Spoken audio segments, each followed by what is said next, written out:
KL Rahul Virat కోహ్లీని గెలికి తప్పు చేశాడేమో అనిపిస్తోంది. అంటే తనేం కావాలని చేయలేదు, బేసిక్గా విరాట్ కోహ్లీనే కొంచెం ఎక్కువగా రియాక్ట్ అయ్యే పర్సన్ అనమాట. తన టీంని కానీ తన ఫ్యాన్స్ని కానీ కొంచెం ఏదన్నా అలా టచ్ చేశారని తెలిస్తే దాని మీద రివెంజ్ తీర్చుకునే వరకు తను వదిలిపెట్టాడు. సో ఫర్ ఎగ్జాంపుల్ చూసాము అంటే మొన్న మ్యాచ్లో పంజాబ్ కింగ్స్ పైన కేఎల్ రాహుల్ విరాట్ కోహ్లీ కొంచెం ఎక్కువగా ఓవర్ రియాక్ట్ అయ్యాడు. దానికి కారణం ఏంటి అంటే వాళ్ళ హోమ్ గ్రౌండ్లో వాళ్ళని ఓడించాక జస్ట్ ఒక సైన్ చేశాడు అనమాట. ఎవరు? శ్రేయస్ అయ్యర్ ఫ్యాన్స్కి, అంటే వినపడట్లేదు అని చెప్పి, అంటే మ్యాచ్ ఓడిపోయాక ఆర్సీబీ ఫ్యాన్స్ క్రౌడ్ సైలెంట్ అయిపోతే ఆ సైన్ చేశాడు అని చెప్పి ఇంత చేశాడు అనమాట విరాట్ కోహ్లీ. ఇప్పుడు కేఎల్ రాహుల్ తన హోమ్ గ్రౌండ్, అంటే బేసిక్గా తన హోమ్ గ్రౌండ్ అనమాట బెంగళూరు అన్నది, అక్కడ మ్యాచ్ గెలిచాక కాంతార సెలబ్రేషన్ చేశాడు ఆర్సీబీతో. సో ఇప్పుడు విరాట్ కోహ్లీ తన హోమ్ గ్రౌండ్ ఢిల్లీకి వెళ్తున్నాడు. ఒకవేళ మ్యాచ్ ఆర్సీబీ గెలిస్తే తట్టుకోవడం కష్టం. సెలబ్రేషన్స్, రివెంజ్ ఇవన్నీ గట్టిగా కనిపిస్తాయి ఈ మ్యాచ్లో. So Delhi versus royal Challengers Bengaluru match number 46 April 27 జరగబోతోంది అరుణ్ జైట్లీ స్టేడియంలో. ఇండియన్ టైమింగ్స్ ప్రకారం రాత్రి 7:30కి ఈ మ్యాచ్ స్టార్ట్ అవుతుంది. So Arun Jaitley stadium pitch report విషయానికి వచ్చాము అంటే రీసెంట్గా మ్యాచెస్ చూసాము అంటే ఇక్కడ ముంబై డీసీ 200 అనేది క్రాస్ అయింది, 200, 193. DC and RR so 188 super ఓవర్లో డీసీ గెలిచింది. సో స్కోర్స్ అన్నవి 180 నుంచి 200 వరకు ఈజీగా వస్తున్నాయి. బేసిక్గా లాస్ట్ 6-7 మ్యాచెస్లో ఆల్మోస్ట్ 5 times 200ని క్రాస్ చేసింది. ఇంతకుముందు ఈ పిచ్ ఇలా ఉండేది కాదు, చాలా స్లోగా ఉండేది. కానీ లాస్ట్ 2 yearsగా ఈ పిచ్ పూర్తిగా ఫ్లాట్ అయిపోయింది. బ్యాటింగ్ అనుకూలించేలాగా తయారు చేస్తున్నారు అనమాట. సో పూర్తిగా బ్యాటింగ్ అనుకూలించే ఫ్రెండ్లీ వికెట్ 200 స్కోర్ అనేది చాలా సింపుల్. 220 కొట్టుకుంటే చాలా బెటర్ అనమాట. ఫస్ట్ బ్యాటింగ్ చేసిన టీం గెలవాలి అంటే పార్ స్కోర్ 220 అనుకోండి ఇక్కడ. ఇక బౌలింగ్ పరంగా చూసామంటే స్పిన్నర్స్కి కొంచెం బాగా అనుకూలిస్తుంది కంపేర్ టు పేస్ బౌలర్స్. అయితే సెకండ్ ఇన్నింగ్స్లో పిచ్ అనేది కొంచెం స్లో అవుతుంది. ఆ టైంలో మేబీ వేరియేషన్స్ ఏమైనా చూపిస్తే ఫాస్ట్ బౌలర్స్కి అనుకూలించే ఛాన్స్ ఉంటుంది. ఈ విధంగా Arun Jaitley stadium pitch report అనేది ఉంటుందన్నమాట. ఇక డ్యూ అన్నది ఉంటుందా అంటే ఆబ్వియస్లీ 7:30 మ్యాచ్ కాబట్టి డ్యూ ఉంటుంది. చేజింగ్ చేయడం బెటర్ ఈ గ్రౌండ్లో. DC versus RCB head to head fight చూసాము అంటే టోటల్గా 32 మ్యాచెస్ జరిగితే అందులో Delhi Capitals 13 times and RCB 19 times గెలిచింది. ఇక అరుణ్ జైట్లీ స్టేడియం రిపోర్ట్కి వచ్చాము అంటే మాత్రం డీసీ 4 times గెలిస్తే ఆర్సీబీని 6 times గెలిచింది. అంటే ఆర్సీబీ హావన ఎక్కువ కనిపిస్తుంది. అండ్ ఈ 2025 ఐపీఎల్లో ఆర్సీబీ హోమ్ గ్రౌండ్లో ఢిల్లీ వాళ్ళని ఓడించింది అనమాట. సో ఆర్సీబీ 163 కొడితే ఢిల్లీ దాన్ని స్కోర్ చేసింది 169 కొట్టి. సో ఆ రోజే కాంతారా సెలబ్రేషన్ అనేది జరిగింది, కేఎల్ రాహుల్ చేశాడనమాట. సో ఇప్పుడు ఢిల్లీ క్యాపిటల్స్ ప్లేయింగ్ 11 ఎలా ఉంటుంది? సో ఫస్ట్ ఒకటి పక్క అనమాట, వీళ్ళు ఏ చేంజెస్ చేసుకొని వచ్చే అవకాశం ఏమి కనిపించట్లేదు. బట్ ఒకవేళ ఫ్యాఫ్ డూప్లెసిస్ ఫిట్ అయితే తను ప్లేయింగ్ లోకి వెళ్ళిపోతాడనమాట. దుష్మన్ చమీరా బయటకు వెళ్ళిపోయే ఛాన్సెస్ ఉన్నాయి. లేదా ఎలా అయినా ప్లాన్ చేయొచ్చు, మేబీ జరిగితే ఈ ఒక్క చేంజ్ మాత్రమే. తన ఫిట్నెస్ కోసం వెయిట్ చేస్తున్నారు. ఇక అంతకుమించి ఏ చేంజెస్ జరగవు.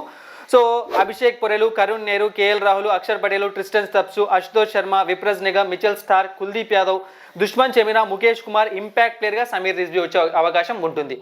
సో మరి వీళ్ళ టీంలో ఉన్న ఇష్యూస్ ఏమైనా ఉన్నాయంటే నాకు తెలిసి పెద్ద ప్రాబ్లమ్స్ ఏం కనిపించట్లేదు. ముఖ్యంగా ఓపెనింగ్ పేర్ బాగానే స్టార్ట్ చేస్తుంది గేమ్స్ని. బట్ కరుణ్ నేర్ ముంబైతో మ్యాచ్ తర్వాత మళ్ళీ అలాంటి ఒక ఇన్నింగ్స్ రాలేదు. ఒక మ్యాచ్లో రన్అట్ అయ్యాడు, ఒక మ్యాచ్లో త్వరగా అవుట్ అయ్యాడు. అయితే రాంగ్ షాట్స్ వల్ల అవుట్ అయ్యాడు లాస్ట్ మ్యాచ్లో.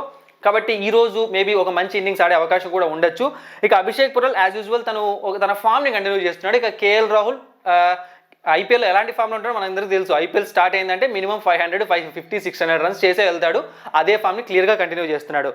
ఇక మిగతా ప్లేయర్స్ అందరూ కూడా బ్యాటింగ్ డిపార్ట్మెంట్ చాలా స్టేబుల్గా కనిపిస్తుంది. ఫెంటాస్టిక్ సూపర్ అని చెప్పలేం కానీ స్టేబుల్గా కనిపిస్తుంది. మ్యాచ్ విన్ అయ్యేలా పర్ఫామ్ చేసే విధంగా కనిపిస్తుంది. అక్షర్ పటేల్ తను ప్రమోట్ చేసుకుని వస్తున్నాడు, ప్రమోట్ చేసుకుని రన్స్ కూడా చేస్తున్నాడు. ఇక బౌలింగ్ విషయానికి వచ్చాము అంటే సో బౌలింగ్ డిపార్ట్మెంట్ చాలా అద్భుతంగా ఉందన్నమాట వీళ్ళ టీంలో. ఎందుకంటే మిచెల్ స్టార్క్ ఒక మ్యాచ్ ఫెయిల్ అయినప్పటికీ లాస్ట్ మ్యాచ్, బట్ తను చాలా అద్భుతమైన ఫామ్లో ఉన్నాడు. డెత్ ఓవర్స్ అవ్వచ్చు, స్టార్టింగ్ ఓవర్స్ అవ్వచ్చు, బాగా బౌలింగ్ చేస్తున్నాడు. ఇక కుల్దీప్ యాదవ్ తను మినిమం గ్యారంటీ బౌలర్ అనమాట. ఈ టీంకి ఖచ్చితంగా వికెట్స్ తీసుకుంటాడు, లేకుంటే రన్స్ అయినా కంట్రోల్ చేస్తాడు. ఇక అక్షర్ పటేల్ లాస్ట్ మ్యాచ్ ఒక స్ట్రాటజీ యూస్ చేశాడు. తనని బేసిక్గా పవర్ ప్లే తర్వాత out of the power play తను ఎక్కువగా కొడుతున్నారని చెప్పి మేబీ తను ఏదో కొత్తగా ఆలోచించినట్టు పవర్ ప్లేలోనే 3 ఓవర్లు వేసేసాడు తను. సో పవర్ ప్లే అయిపోయాక ఆల్మోస్ట్ తన పవర్ ప్లేలోనే తన స్పెల్ మొత్తం అయిపోయింది. బేసిక్గా పవర్ ప్లేలోనే తన స్పెల్ మొత్తం వేసేసాడు. సో చూద్దాం ఈరోజు కూడా అదే స్ట్రాటజీతో వస్తాడా, చేంజ్ చేస్తాడని చూడాలి. ఇక ముఖేష్ కుమార్, దుష్మన్ చమీరా వీళ్ళు కూడా తమ పరిధిలో వాళ్ళు బాగానే బౌలింగ్ చేస్తున్నారు. ఇది ఇక ఆర్సీబీ ప్లేయింగ్ 11 విషయానికి వచ్చాము అంటే గెలిచేశారు. హోమ్ గ్రౌండ్లో ఫస్ట్ మ్యాచ్ని గెలిచేశారు అనమాట. అది కూడా చాలా సూపర్ కంబ్యాక్ విక్టరీ. ఎందుకంటే ఆ మ్యాచ్ వీళ్ళు గెలవాల్సిన మ్యాచ్ కాదు, ఆర్ఆర్ గెలవాల్సిన మ్యాచ్ని వీళ్ళు లాగేసుకున్నారు. ఆ లాక్కోవడంలో Josh Hazlewood important role, 100% role play చేశాడు. కీలక రోల్ ఇది కాదనమాట, 100% తన వల్ల మాత్రమే ఆర్సీబీ గెలిచింది ఆ రోజు మ్యాచ్లో బౌలింగ్లో. ఇక వీళ్ళ ప్లేయింగ్ ఎలా చేంజెస్ ఉంటాయంటే ఎటువంటి చేంజెస్ ఉండవు అనమాట. Phil Salt, Virat Kohli, Devdutt Padikkal, Rajat Patidar, Jitesh Sharma, Tim David, Krunal Pandya, Romario Shepherd, Bhuvneshwar Kumar, Josh Hazlewood, Yash Dayal, impact ప్లేయర్గా శ్రేయస్ శర్మ. సో అసలు విరాట్ కోహ్లీ తన ఫామ్ని చూస్తుంటే మనం ఇక్కడ వేరే క్రికెట్ ఫ్యాన్స్ ఎవరైనా సరే ఉంటే కొంచెం క్రికెట్ కాదు సారీ వేరే స్టార్స్ సంబంధించిన ఫ్యాన్స్ ఉంటే విరాట్ కోహ్లీని కొంచెం ట్రోల్ చేయొచ్చు. బట్ మీరు ఒక నార్మల్ క్రికెట్ ఫ్యాన్గా చూశారు అంటే తన ఈ ఏజ్లో తను కొడుతున్న షాట్స్ తన ఉన్న ఫామ్ గురించి మాట్లాడలేదు, తన ఫిట్నెస్ గురించి మాట్లాడుతున్నాను. ఆ runs, running between the wickets, 2s 3s, అవసరమైతే 4 runs తినడానికి కూడా రెడీగా ఉన్నాడు అనమాట. దానికి మనం హ్యాట్సాప్ చెప్పాల్సిందే. సో కేవలం విరాట్ కోహ్లీకే కాదు, ఇప్పుడు రోహిత్ శర్మకైనా ధోనీకైనా మనం మర్చిపోకూడదు వీళ్ళు చేస్తున్నది, వీళ్ళు చేసింది. సో ఎంతసేపు మనకి ఇష్టమైన క్రికెటర్స్ని పొగడాలి అని చెప్పి వివరాలు తిడదాం తప్పితే ప్రతి ఒక్కరిలో చాలా మంచి పాయింట్స్ అనేవి ఉంటాయి, అది కనిపిస్తోంది. ఇక దేవదత్ పడికల్ ఈ టీంకి సూపర్ డూపర్ ప్లస్ అయిపోయాడు అనమాట. ఈ సీజన్ తను ఆడుతున్న విధానం, బేసిక్గా దేవదత్ పడికల్ ఎలా ఆడేవాడు 35 balls 50, 40 balls 50, కానీ చాలా ఫాస్ట్గా ఆడుతున్నాడు, స్ట్రైక్ రేట్ని పెంచేశాడు, తన గేమ్ మారిపోయిందనమాట. అది టీంకి ప్లస్ అవుతుంది.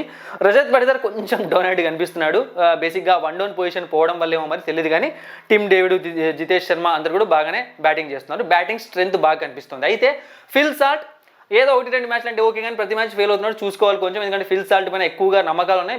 బేసిక్గా ఫిల్ సాల్ట్ అన్నవాడు ఎలాంటి వాడంటే ఒక్క మ్యాచ్ కుదురుకున్నాడు అంటే ఒక 7 hours 8 hours నిలబడితే మ్యాచ్ వన్ సైడ్ చేసే ప్లేయరు. ఆ ఇన్నింగ్స్ కోసం ఆర్సీబీ ఫ్యాన్స్ వెయిట్ చేస్తున్నారు. ఇక bowling Bhuvneshwar Kumar, Josh Hazlewood so fantastic ఫామ్లో ఉన్నారు. భువనేశ్వర్ కుమార్ లాస్ట్ మ్యాచ్ కొంచెం ఇలా తగ్గినా కానీ నో ప్రాబ్లం, తనైతే మంచి ఫామ్లో కనిపిస్తున్నాడు. యష్ దయాల్ ఇంపాక్ట్ ప్లేయర్గా వస్తున్నారు. శ్రేయస్ శర్మ స్పిన్నులో ఈసారి చాలా బాగుంది టీం ఇది. ఇక ప్లేయర్ బ్యాటిల్ అండ్ ప్రిడిక్షన్స్ విషయానికి వచ్చాము అంటే సో ఇక్కడ మీరు చూసారంటే లాస్ట్ టైం ఈ 2 టీమ్స్ మధ్య మ్యాచ్ జరిగినప్పుడు కూడా నేను ప్లేయర్ బ్యాటిల్ చెప్పాను, కానీ స్ట్రైక్ రేట్ పరంగా చెప్పాను, కానీ వికెట్స్ పరంగా చెప్పలేదు. ఎందుకంటే వికెట్ తీసేంత ప్లేయర్ బ్యాటిల్ మ్యాచ్అప్ బ్యాటిల్ ఎవరి మధ్య లేదు, ఏదో అప్పుడప్పుడు ఒక వికెట్ పడింది అంతే. సో ఈ రోజు కూడా పెద్ద ప్లేయర్ బ్యాటిల్ ఏమీ లేదనమాట. బట్ ప్రిడిక్షన్స్ విషయానికి వచ్చాము అంటే విరాట్ కోహ్లీ, కేఎల్ రాహుల్ ఇద్దరిలో ఒకరు మాత్రమే ఈరోజు ఆడే అవకాశం ఉంది, ఒకరు ఖచ్చితంగా ఫెయిల్ అవుతారు అనిపిస్తోంది. ఇక నెక్స్ట్ కరుణ్ నైర్ అండ్ రజత్ పటిదార్, ఈ ఇద్దరిలో ఒకరు ఖచ్చితంగా చాలా పెద్ద స్కోర్ చేసే అవకాశం ఉంది, మంచి రన్స్ చేసే అవకాశం ఉంది. ఇక నెక్స్ట్ భువనేశ్వర్ కుమార్ లేదా మిచెల్ స్టార్క్, ఇద్దరిలో ఒకరు మాత్రమే వాళ్ళ టీంకి సంబంధించి ఇంపాక్ట్ చూపిస్తారు. సో అది విన్నింగ్లో అనమాట. సో భువి అవ్వచ్చు, స్టార్క్ అవ్వచ్చు, ఒకరు ఖచ్చితంగా ఫెయిల్ అయ్యే ఛాన్స్ కనిపిస్తుంది. ఇదనమాట. ఇక మ్యాచ్ ఎవరు గెలుస్తారు అండ్ రీసెంట్ మ్యాచెస్ చూసి డిసైడ్ చేద్దాం. సో రీసెంట్ మ్యాచెస్ చూసామంటే ఢిల్లీ జీటీ, సో ఆ రోజు జీటీ గెలిచింది, 204 రీచ్ అయింది. బట్ ఎల్ఎస్జీ డీసీ అనమాట, ఆ రోజు ఢిల్లీ క్యాపిటల్స్ గెలిచింది. ఇక పంజాబ్ కింగ్స్తో ఆర్సీబీ గెలిచింది, ఆర్సీబీ ఆర్ఆర్తో గెలిచింది. వీళ్ళు బ్యాక్ టు బ్యాక్ 2 విజయాలు సాధిస్తే వాళ్ళు ఒకటి గెలిచారు, ఒకటి ఓడిపోయారు. ఈ మ్యాచ్ పాయింట్స్ టేబుల్ని షేక్ చేసే మ్యాచ్ అవుతుంది. ఎందుకంటే ప్రజెంట్ 2 టీమ్స్కి 12 points ఉన్నాయి. ఎవరైతే ఈ మ్యాచ్ గెలుస్తారో వాళ్ళు ఫస్ట్ పొజిషన్కి వెళ్తారు పాయింట్స్ టేబుల్లో. సో ఫస్ట్ పొజిషన్కి వెళ్తారు అనమాట. పాయింట్స్ టేబుల్ని అలా తారుమారు చేసే మ్యాచ్ అనమాట ఇది. ఫస్ట్ లీడర్ ఎవరవుతారు ఈ పాయింట్స్ టేబుల్ అనేది తెలిసే మ్యాచ్. సో ఈ మ్యాచ్ ఎవరు గెలుస్తారు అంటే ఖచ్చితంగా అంత ఈజీ అని ప్రిడిక్షన్ కాదు. బేసిక్గా విరాట్ కోహ్లీ ఉన్న ఫామ్కి, కేఎల్ రాహుల్ ఉన్న ఫామ్కి వాళ్ళిద్దరూ ఏ మ్యాచ్ ఏం జరుగుతుందో చెప్పలేని పరిస్థితిలో ఉంది. బట్ మనం ఓవరాల్గా చూసుకున్నాము అంటే మాత్రం పిచ్ రిపోర్ట్ ప్రకారం టోటల్గా బ్యాటింగ్ అనుకూలించే పిచ్ వచ్చి అలాంటివి జరిగితే మాత్రం ఆర్సీబీ కొంచెం ఎడ్జ్ ఉంటుంది. అలా అని చెప్పి ఢిల్లీ క్యాపిటల్స్ తక్కువ అంచనా వేయకండి. వాళ్ళు ఈసారి ఏమంటారు అసాధ్యమైనవి సుసాధ్యం చేస్తున్నారు. సో కాబట్టి తక్కువ జస్ట్ 5% మాత్రమే, 5 కూడా ఇవ్వలేనబ్బా, 1-2% మాత్రమే ఇవ్వాలి. బట్ 5% మాత్రమే ఆర్సీబీకి ఇస్తున్నాను ఫేవరు. బట్ మెజార్టీ ఇంకా మిగతాదంతా ఢిల్లీ క్యాపిటల్స్కి ఉంటుంది. అంటే 55-45 అని చెప్పుకోవచ్చు. బట్ ఢిల్లీని తక్కువ అంచనా వేయకండి. జస్ట్ ఆర్సీబీకి ఎడ్జ్ మాత్రమే ఉంది. ఆడితే మాత్రం ఢిల్లీ కూడా గెలవచ్చు. ఇది పరిస్థితి. Thank you for watching and supporting మీ. మరిన్ని ఇంట్రెస్టింగ్ వీడియోస్ కోసం సబ్స్క్రైబ్ చేయడం మర్చిపోకండి.